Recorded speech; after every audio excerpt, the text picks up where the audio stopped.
Hey guys, welcome back to my YouTube channel. आज हम लोग पढ़ेंगे chapter 5 coal and petroleum of science class 8th।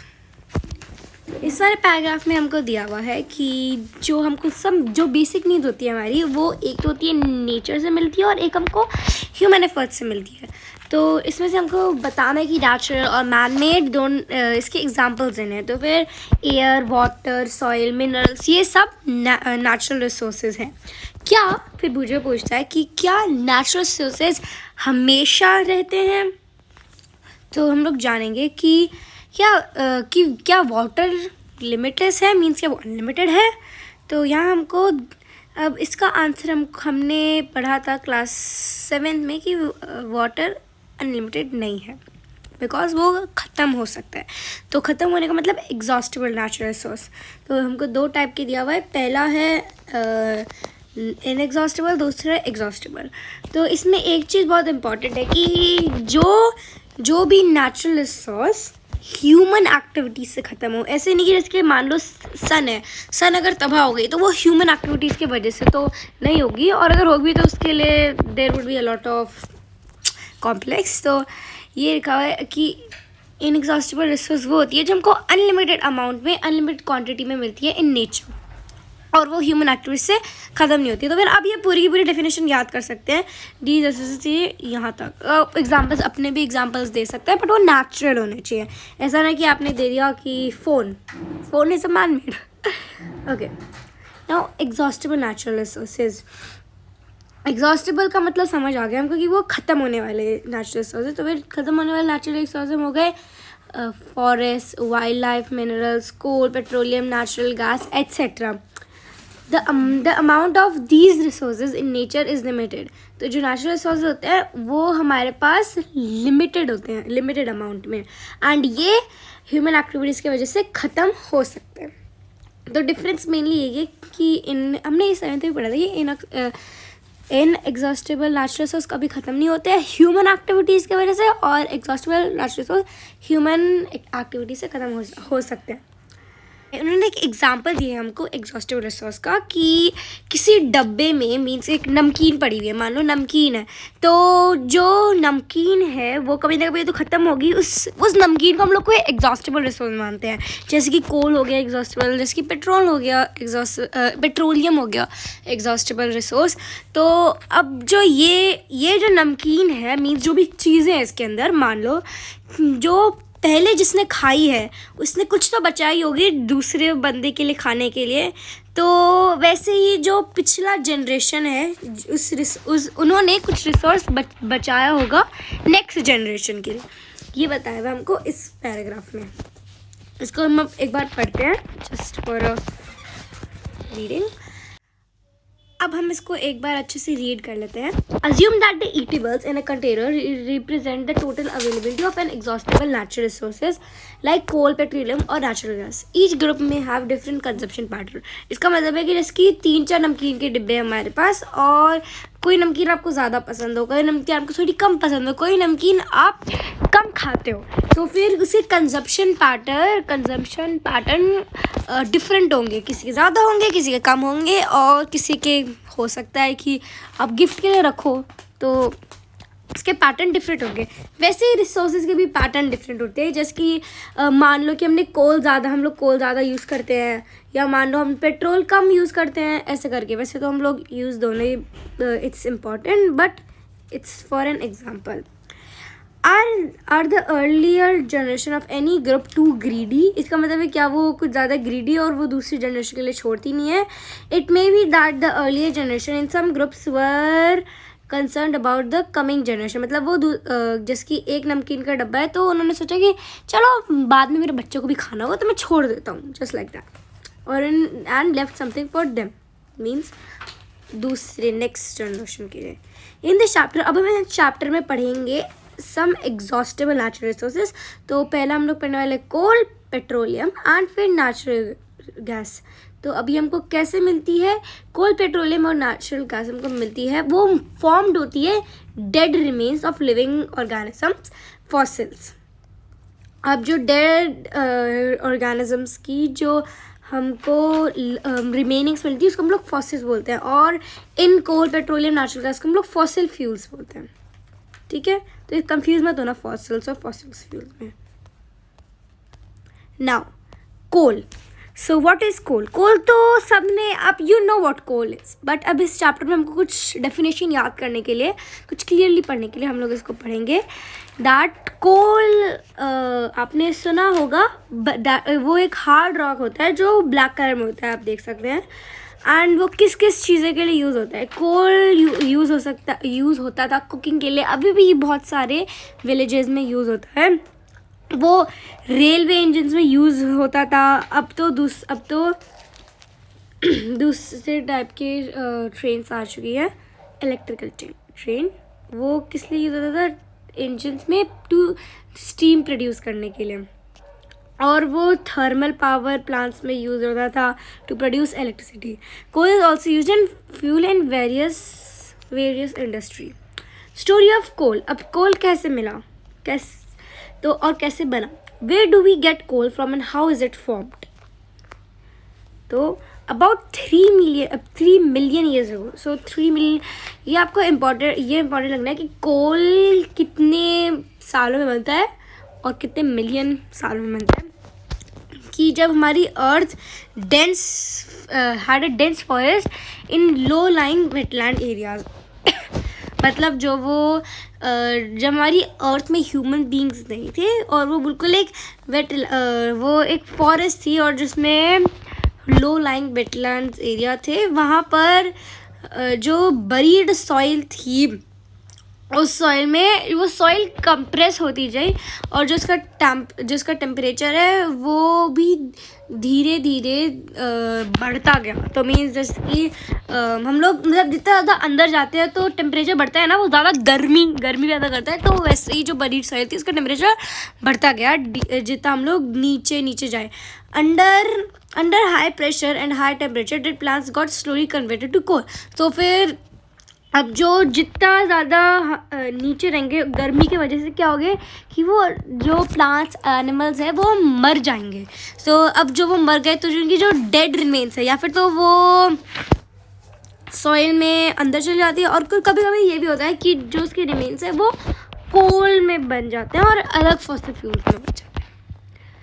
The coal contains mainly carbon. तो हम carbon है उसमें, ये हमको याद करना है कि कोल में क्या होता है, carbon. And the slow process of conversion of dead vegetarian into coal is called carbonisation. तो हमको ये 2 चीज़ें याद रखनी है कि जब जो वेजिटेशन होती है, डेड वेजिटेशन, वो क्या कहलाती है? कार्बनाइजेशन.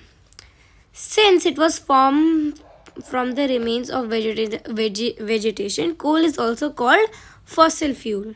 क्योंकि जो लिविंग ऑर्गेनिज्म है, प्लांट तो लिविंग ऑर्गेनिजम्स है और उसको फॉसिल्स बोलते हैं, तो इसलिए, और कोल एक फ्यूल है तो फिर fossil fuel. A coal mine is shown in figure 5.2. तो ये एक कोल माइन है. ये पिक्चर थोड़ी ब्लर आ रही होगी बट आप इसको बुक में से देख सकते हैं. एंड कोल माइन का, अब एज यू कैन सी यहाँ पर एक क्रेन है, और क्रेन बहुत सारा जो कोल है यहाँ पर वो इकट्ठा करती है. When heated in air, coal burns and produce mainly carbon dioxide. क्योंकि इसमें कार्बन है तो कार्बन डाइऑक्साइड ही प्रोड्यूस करेगी जब हम लोग कोल को बर्न करते हैं. And coal is processed in industry to get some useful products like, अब ये जो एग्जांपल है ये हमको याद करने होंगे, coal tar and coal gas. तो कोक क्या है? कोक है एक tough porous black substance. It is almost pure form of carbon. Coke almost pure form of carbon है, एंड वो it is used to manufacture of steel and extraction of many metals. Now what is coal tar? Coal tar is a black thick liquid. तो आप कोल तार को मत समझिए कि वो वायर है. कोल तार is a liquid और विद अ अनप्लीजेंट स्मेल. क्योंकि जब जैसे पेट्रोल की स्मेल होती है वो तो थोड़ी अच्छी होती है, बट कोल तार की थोड़ी अनप्लीजेंट स्मेल है. And it is the mixture of about 200 substances. तो आपको ये भी पॉइंट याद करना है कि वो 200 सब्सटेंसेस से बना है। Product obtain from coal tar are used as starting material for manufacturing various substances used in everyday life in industry like synthetic dyes, drugs, explosive मतलब बॉम्ब और वो सब, परफ्यूम, प्लास्टिक, पेंट्स एक्सेट्रा। तो paints ये तो समझ आ जाएगा because paints की जो स्मेल होती है वो भी थोड़ी थोड़ी मिलती है फॉसिल फ्यूल से। Okay, and photography materials, roofing material etcetera. Interestingly, naphthalene balls used to repel moths and other insects are obtained from coal tar। तो एग्जाम्पल एक naphthalene balls भी आ गया। तो अगर ये बताएं कि अगर ये ऐसे डैश में दे कि dash use to repel moth and other insects, इसमें हमको naphthalene बॉल लिखनी है। ये मत लिख देना क्योंकि कोई ड्रग्स या डाइज या फिर perfume. Okay, these days bitumen, a petroleum product, is used in place of coal tar for metalling the rods। तो अब बिटमेन अब बिटमेन है एक पेट्रोलियम प्रोडक्ट जो मेटल रॉड्स को metalling for the rods. coal gas is obtained during the processing of coal to get coke। तो Coke हमने अभी पढ़ा था, ये जो है टफ पोरस ब्लैक सब्सटेंस जो है ये हमको मिलता है जब हम लोग कोक बनाते हैं। कोका कोला वाला कोक नहीं, जो कोल वाला कोक है उसको जब हम लोग बनाते हैं तो फिर तब हमको कोल गैस मिलती है। इट इज़ अभी पढ़ लेते हैं। Coal gas was use for street lighting for the first time in London in 1810 and in New York around 1820। Nowadays it is used to source of heat rather than light। तो पहले वो light के लिए use होता था कोल, but अब वो use होता है हीट के लिए rather than light.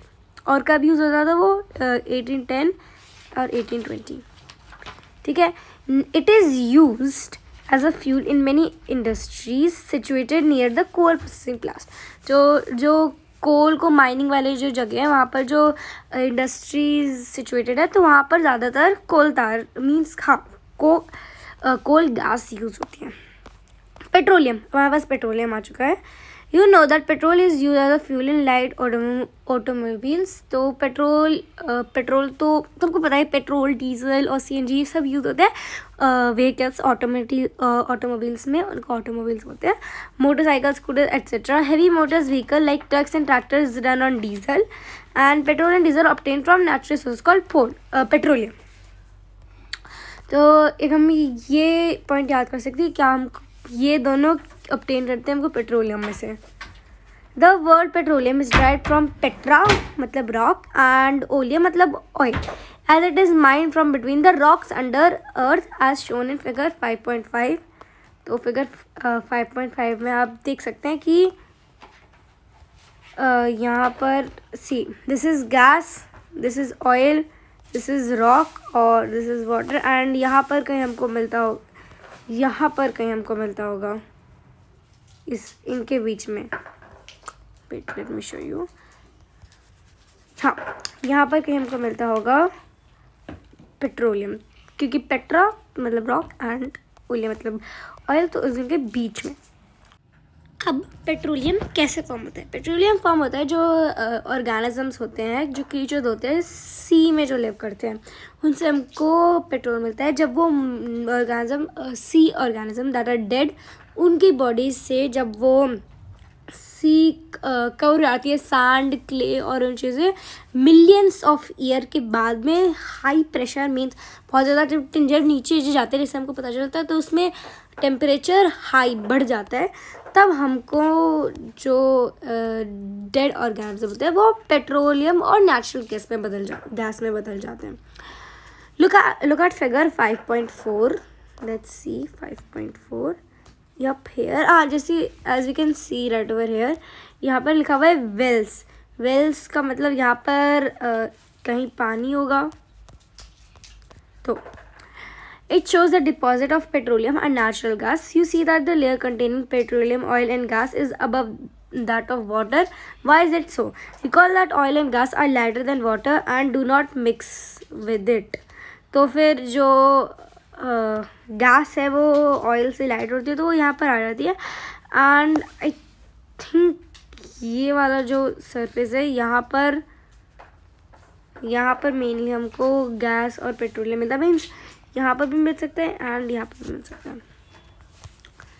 Okay, now the world's first oil well was drilled in Pennsylvania, USA in 1859. 8 years later, in 1867, oil was struck at Makam in Assam, जो इंडिया में. Oil is found in Assam, Gujarat. अब यहाँ oil कहाँ मिलता है तो ये question आ सकता है. तो इसमें आप लिख देना Assam, Gujarat, Mumbai high and in river basins of Godavari and Krishna.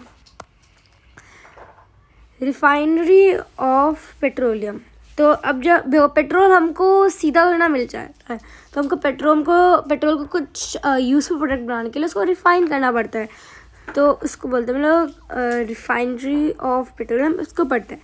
Petrol is a dark only liquid. It has an unpleasant odor. It is a mixture of various constituents such as petroleum gas, petrol, diesel, lubricating oil, paraffin, wax, etc. The process of separating the various constituents fractions of petroleum is known as petroleum refinery. तो इसमें बोलते हैं ना बहुत सारी अलग अलग चीज़ें बना हुआ है. अब जब हमको पेट्रोल चाहिए होता है ओनली या फिर ओनली डीजल चाहिए होता है तो उसको हम लोग पेट्रोल को हम लोग रिफाइन करते हैं. पेट्रोलियम रिफाइनरी उसको हम लोग ये बोलते हैं. नाउ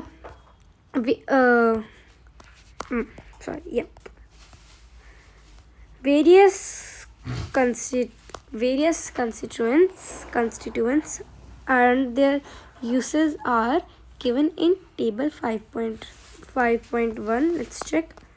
हाँ, यहाँ पर हमको दिया हुआ है. तो आप इस टेबल में ये चीज़ें याद कर सकते हो कि डीजल कहाँ यूज़ होती है, पेट्रोलियम गैस कहाँ यूज़ होती है, पेट्रोलियम गैस लिक्विड फॉर्म में कहाँ यूज़ होती है, केरोसिन कहाँ यूज़ होता है, डीजल कहाँ यूज़ होता है. तो ये भी हम पढ़ते हैं. पहले इस चीज़ को हम पढ़ लेते हैं. Many useful substances are obtain from petroleum and natural gas.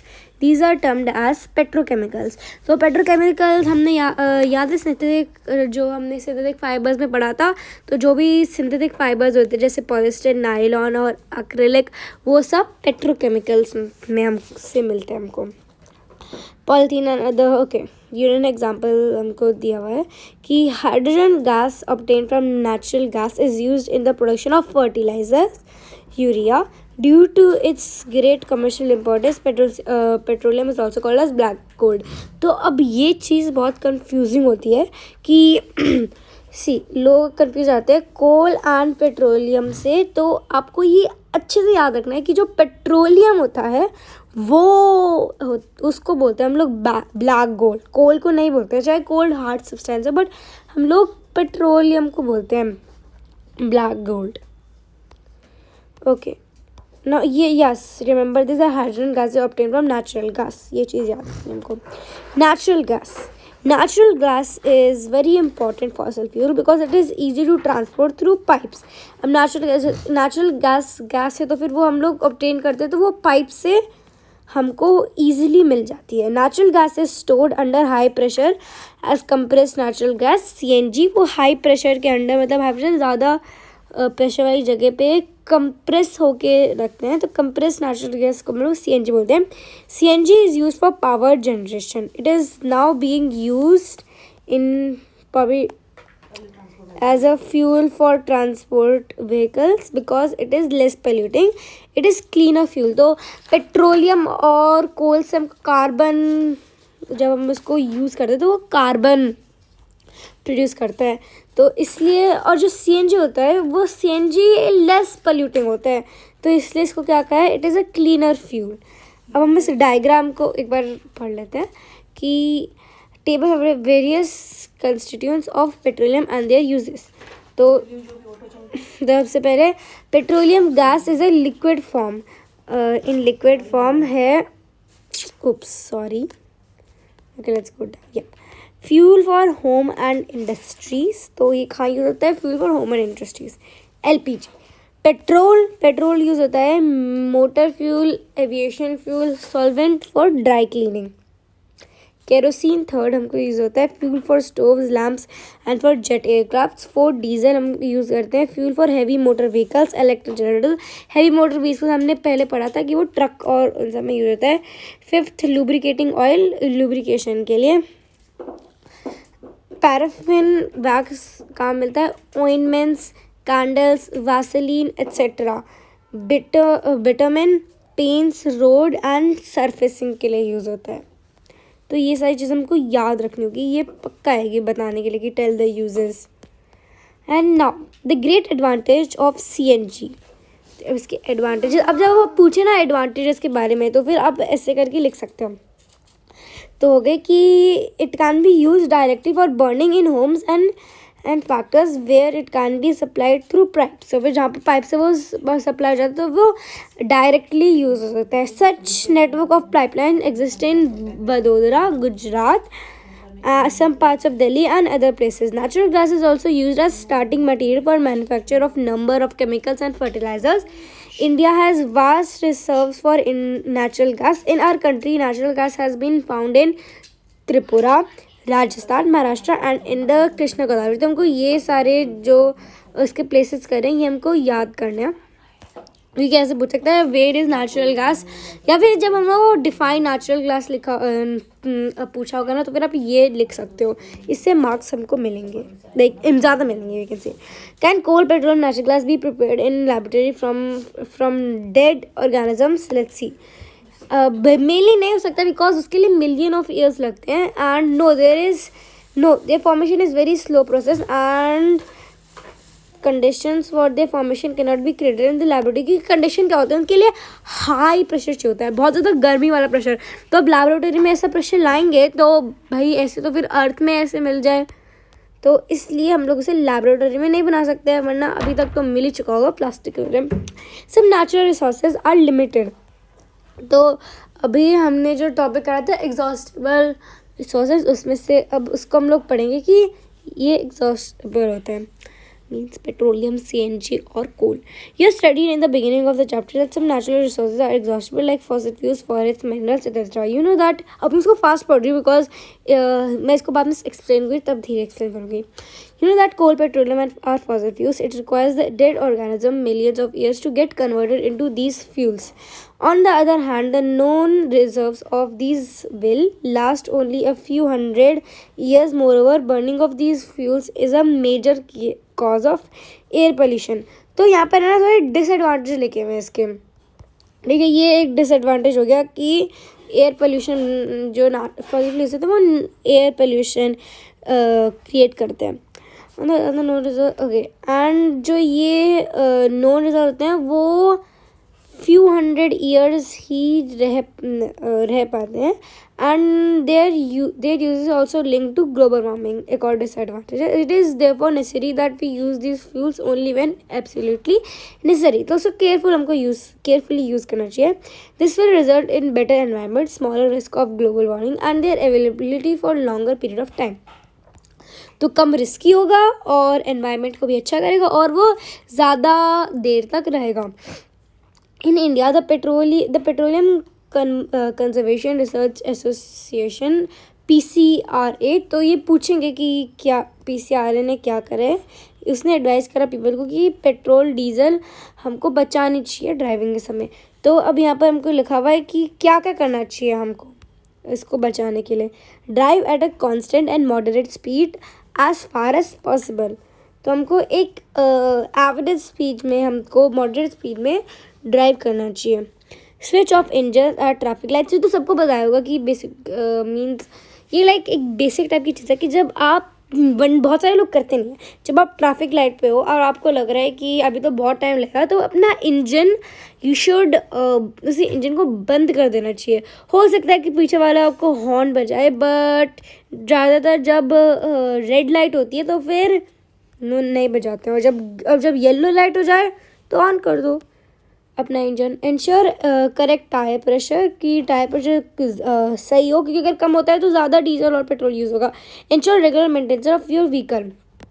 Okay, and yup, इससे हमारा चैप्टर पूरा खत्म हो चुका है। आई नो वीडियो थोड़ी बड़ी होगी, but this is it for the video. And yup, thank you guys for seeing. And अगर आपको ऐसे और चैप्टर एक्सप्लेन करूँ मैं तो श्योर मैं कर दूँगी, बिकॉज ये एक बच्चे से है कि वो कैसे एक्सप्लेन करते हैं, तो आपको भी जैसे मैंने एक्सप्लेन करा वो समझ आ जाएगा। तो thank you guys, subscribe, like this video and comment down below आपको भी एक्सप्लेनेशन कैसे लगी। बाय।